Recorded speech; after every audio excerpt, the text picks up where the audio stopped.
This is Travel in 10. And now, your host, David Brody.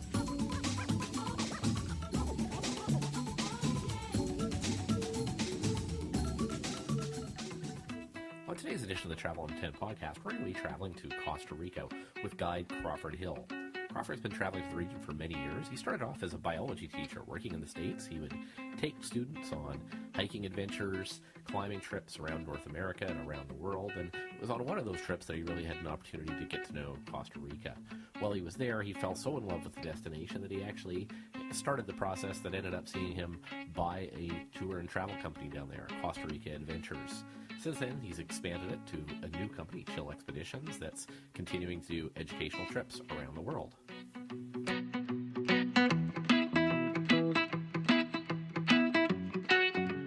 So thanks for taking the time to join me today, Crawford.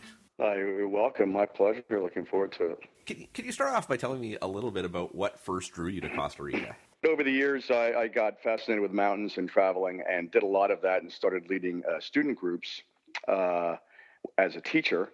And then when a colleague had been to Costa Rica and said, you got to get kids to Costa Rica, I went in 1999 with Costa Rican Adventures. I had met Stephen Brooks, the founder, at a biology teachers convention. We hit it off, both had an expeditionary kind of mindset and knew how to work with kids in the outdoors. And the first trip there, David, in 99 was just transformational for me and the 12 kids I took with me, and fell in love with Costa Rica. It's a spectacularly beautiful place. It's got so much in a tiny area. It's about the size of West Virginia. You've got active volcanoes, you've got the Pacific, you've got the Caribbean, you've got very different cultures like the Afro-Caribbean cultures, offset against most of the rest of the more European, Spanish-based culture, and then, of course, various indigenous groups, all of which these expeditions, we create experiences to where you get engaged with the people in a particular area, and then they sort of turn you on to the coolest hikes, or the secret waterfall, or this little place over here that cooks up the finest rice and beans and let's say in the coconut milk in an Afro-Caribbean way that you're not going to get that down the normal path.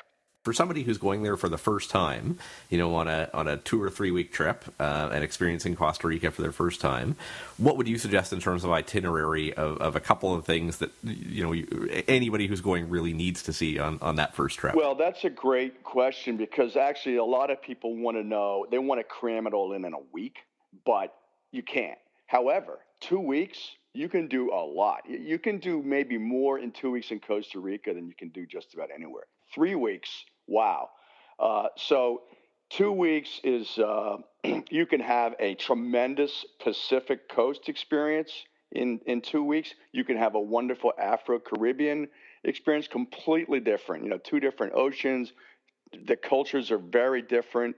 The wildlife is, there's a lot of overlap there, but then especially in terms of the plant and vegetation, it's completely different.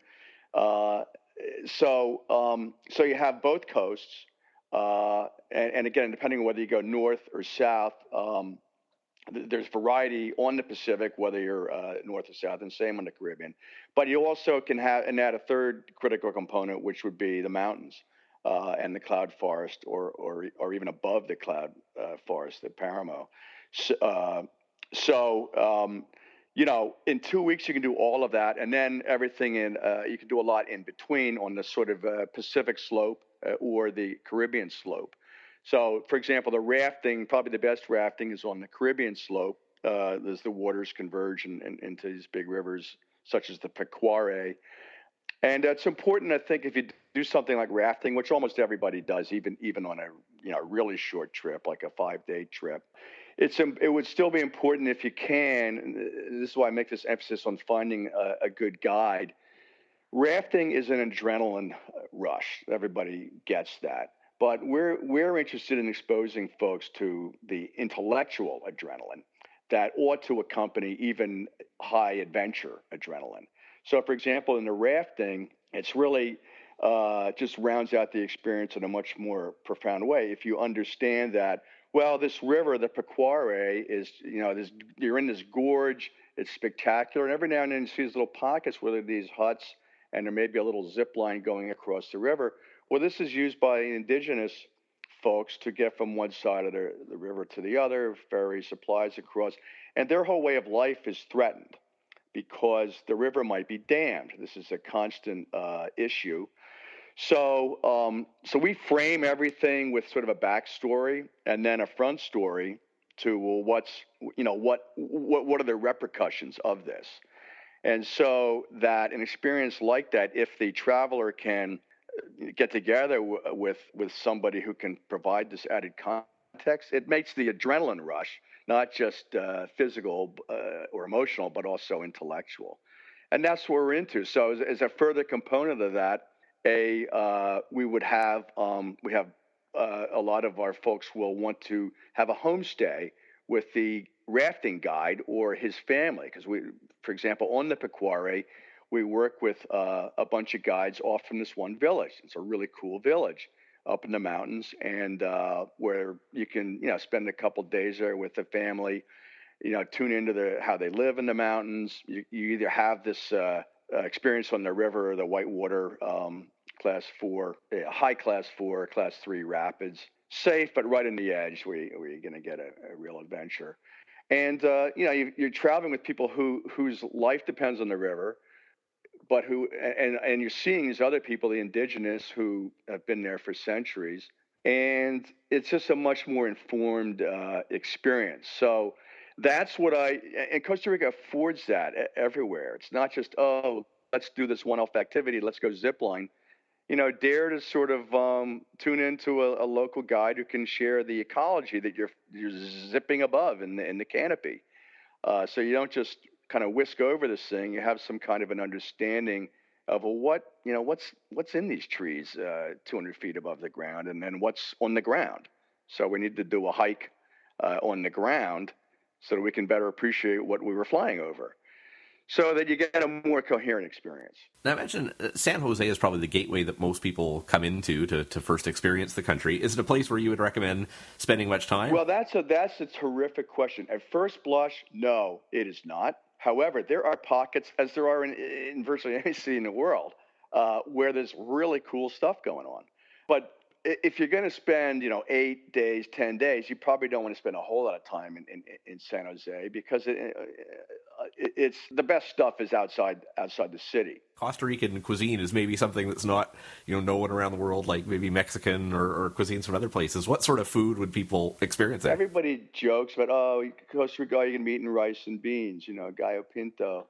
Sure, you can eat rice and beans every day, and lots of folks do. But there's great food in Costa Rica. I mean, it's all about, as it is, everywhere, what's the local produce and how you're going to put it together in interesting ways. Is there sort of one local dish that you would recommend people should really try? Okay, so I'll give a plug to this one little place, Miss Edith. So Edith is, I don't know, about 70. She's been living in Cahuita, just up the way from Puerto Viejo, the last sort of little town on the Southern Caribbean coast. And Miss Edith cooks up just what I was speaking about, whole fresh fish on top of a bed of coconut milk, rice and beans. Is sublime, absolutely superb. So that's a favorite. And she also has this chicken, this kind of honey mustard chicken with some kind of secret ingredient she won't reveal. That this stuff just melts in your mouth. So you can't go wrong there. There's a sign in there that I always get a kick out of, but it just gives you a little bit of a flavor of the place. And again, the cuisine is phenomenal, but this is a sign. Please, no changing of the baby's diapers on the tables. So, Dave, that's what we call off the beaten path. But if you can handle a sign like that and then still eat there, it's definitely worth it, and you're not getting sick. You're just going to leave with a smile on your face. You maybe give me one or two great things that people wouldn't necessarily find in a guidebook. I mean, places that you think are real sort of hidden gems that you would recommend people really seek out. Sure. Well, one of them, sure. There's a place called Diamante on the southern Pacific slope, moving from the high mountains down to the coast. This is a family that has one of the interesting things in Costa Rica is, a family will own like a waterfall, let's say, and which always kind of astonishes me. And so they have this waterfall. You hike up. It's a pretty intense hike at Diamante, and it's like we call it the Stairmaster, but it's only about an hour. You pace yourself, take your time, look at the spectacular birds flying around and so on. Catch your breath, and then you come around the corner, and here is this immense waterfall, and just to the right of it, just to the west of it, is this cave. It's giant. It's about 50 feet high, open, and they have a house in there, so to speak. It's got three walls, and the fourth wall is this opening out to a space, and it's right next to this monster waterfall that you can rappel down. You spend the night up there, and that is a remarkable experience. The food that they cook up there is terrific.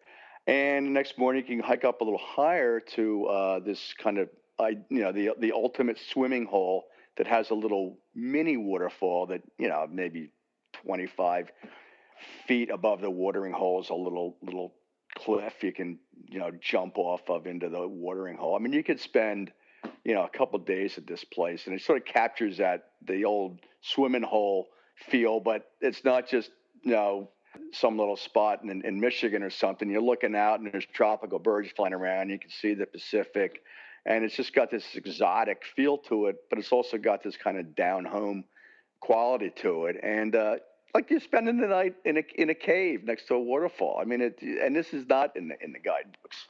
So we love that place. It's a little bit of an effort to get to it because, as I said, you got to do the Stairmaster for an hour. But we've had people of all kinds of sizes and shapes and fitness get there because they understand that it's worth it. And actually, another fun spot is not far from there, higher up, and I referenced it a little earlier. They're in the Paramo. This family, two American teachers went on vacation 35 years ago, never left, homesteaded outside this national park, eventually built this home for a family with 5 kids, but now it can accommodate 40. So they built this lodge out of the fallen mahogany, everything handcrafted. They're powered off the grid with the hydro. They have a roaring mountain stream adjacent to the lodge that they found this old generator, hooked it up, and that's what powers this large building, beautifully handcrafted, as I said. And they've got this homemade heating system that you could spend days sitting around this. It's an old oil barrel that has copper tubing around it. It's actually a piece of art that heats the place, wood burning stove. And the experience there, and the food is outrageous. I mean, best pizza I've ever had anywhere. They make their own cheese. So it's kind of like being in Switzerland. It's almost like an alpine lodge, but you're in the tropics. I mean, it's really, it's called Sealy Farm, Sealy family, and they're good friends, and some of the kids who are now in their 20s and 30s guide for us, and we love going up there and bringing people up there. Well, I hope you found today's interview with Crawford to be useful information for planning a future trip to Costa Rica. He had lots of great tips on things to see and things to do. We kept talking for more than an hour, so hopefully we have another show coming up soon where I can bring you some of his additional tips on things to see and things to do in Costa Rica. If you want to check out his expeditions, if you go to www.chillexpeditions.com, you'll find some of the other trips that he offers to Costa Rica, Nicaragua, and other destinations around the world. And also, if you go check out www.travelin10.com, you'll see some of our other shows around the world. And you can also download our app from either the iTunes App Store or the Google Android App Store with additional interviews and bonus content as well. Hope you enjoyed this month's edition of Travel in 10, and hope you come back soon. Thanks for listening. Download more of our travel shows from around the world at www.travelin10.com.